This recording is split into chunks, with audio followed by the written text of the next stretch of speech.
নমস্কার বন্ধুরা, আজকে 2রা মে আজকের দিনে এবং কালকের দিনে দুই দিনই কিন্তু দেখতে পাচ্ছে পশ্চিমবঙ্গের উত্তর ভাগে কিন্তু মেঘ এসে জমা হয়েছে এবং সাথে সাথে বাংলাদেশের উত্তরের এরিয়া এবং বাংলাদেশের গোটা এরিয়া জুড়ে কিন্তু বিক্ষিপ্তভাবে মেঘ রয়েছে, যার জন্য কিন্তু বাংলাদেশের বেশিরভাগ জায়গাতেই কিন্তু বৃষ্টিপাত আপনারা উপলব্ধি করতে চলেছেন এবং আমাদের পশ্চিমবঙ্গের যে উত্তরের এরিয়া রয়েছে সেখানেও বৃষ্টিপাত কিন্তু রয়েছে। এবার যদি দেখার চেষ্টা করি যে আগামী 48 ঘন্টা এবং আজকের দিনে কিরকম আর কি বৃষ্টি অ্যাডভান্স করছে। সবার প্রথম কথা হচ্ছে গিয়ে আপনারা এখন জানেন যে বঙ্গোপসাগর থেকে উঁচুতেও হাওয়া বা নিচু লেভেলের হাওয়া দুই জায়গাতেই কিন্তু হাওয়া পুরোপুরিভাবে বঙ্গোপসাগর থেকে জলীয় বাষ্প নিয়ে এখন বর্তমানে স্থলভাগের দিকে যাচ্ছে, যার জন্য কি হচ্ছে কি এই দুটো হাওয়ার মিশ্রণে বর্তমানে পশ্চিমবঙ্গের যে এরিয়া রয়েছে এখানে মেঘ দেখতে পাচ্ছ তোমরা, আর যার জন্য কিন্তু এখন এখানে বজ্রপাত সাথে সাথে ঝড় এবং বিকালের দিক করে কিন্তু কালবৈশাখীও উপলব্ধি করতে পারছো। বর্তমানে আমাদের যে পশ্চিমবঙ্গের এরিয়া রয়েছে দক্ষিণ ভাগে বা সমুদ্রের তটের যেসব জেলাগুলো রয়েছে, যার মধ্যে পূর্ব মেদিনীপুর, পশ্চিম মেদিনীপুর এবং সাথে সাথে উত্তর 24 পরগনা, দক্ষিণ 24 পরগনার এরিয়া রয়েছে, এখানে আপনারা বিকাল নাগাদ করে কিন্তু ঝড় বেগে হাওয়া বা কালবৈশাখী আজকের দিন এবং কালকের দিন অর্থাৎ 2 তারিখ 3 তারিখ দুই দিনই কিন্তু উপলব্ধি করতে চলেছো।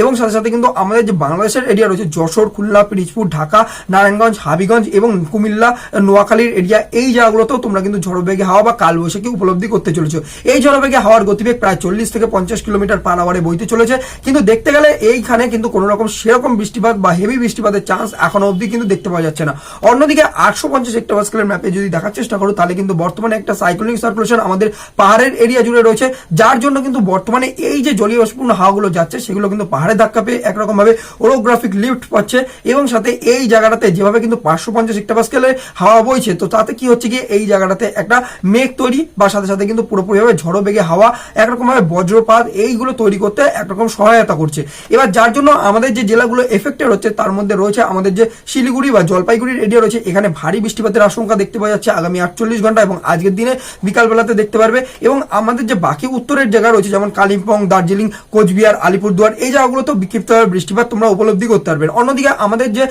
বাংলাদেশের যদি কথা বলি, বাংলাদেশের চট্টগ্রাম, তারপর হচ্ছে গিয়ে কক্সবাজারের এরিয়া, এই জায়গাগুলোতেও তোমরা বৃষ্টিপাত দেখতে পারবে এবং সাথে সাথে কুমিল্লা, ফেনী যে এরিয়া রয়েছে, হাবিগঞ্জ, মৌলভীবাজারের এরিয়া, ঢাকার এরিয়া, চট্টগ্রাম, পাবনা, নোয়াখালী, কুমিল্লা যে এরিয়া রয়েছে এবং সাথে সাথে যদি আমরা কথা বলি মৌলভীবাজার, সিলেটের এরিয়া এবং ময়মনসিংহের এরিয়া, চট্টগ্রামের সাথে সাথে রাজশাহী, রংপুরের এরিয়া, এই জায়গাগুলোতেও তোমরা কিন্তু বৃষ্টিপাত উপলব্ধি করতে চলেছো আগামী 48 ঘন্টায়। এবার যদি আমরা পশ্চিমবঙ্গের দক্ষিণের এরিয়ার কথা বলি, সেখানে মেনলি কিন্তু আমাদের যে কলকাতা, হাওড়া, হুগলি এবং সাথে সাথে বর্ধমানের এরিয়া, পূর্ব বর্ধমান, পশ্চিম বর্ধমান এবং সাথে সাথে যে আমাদের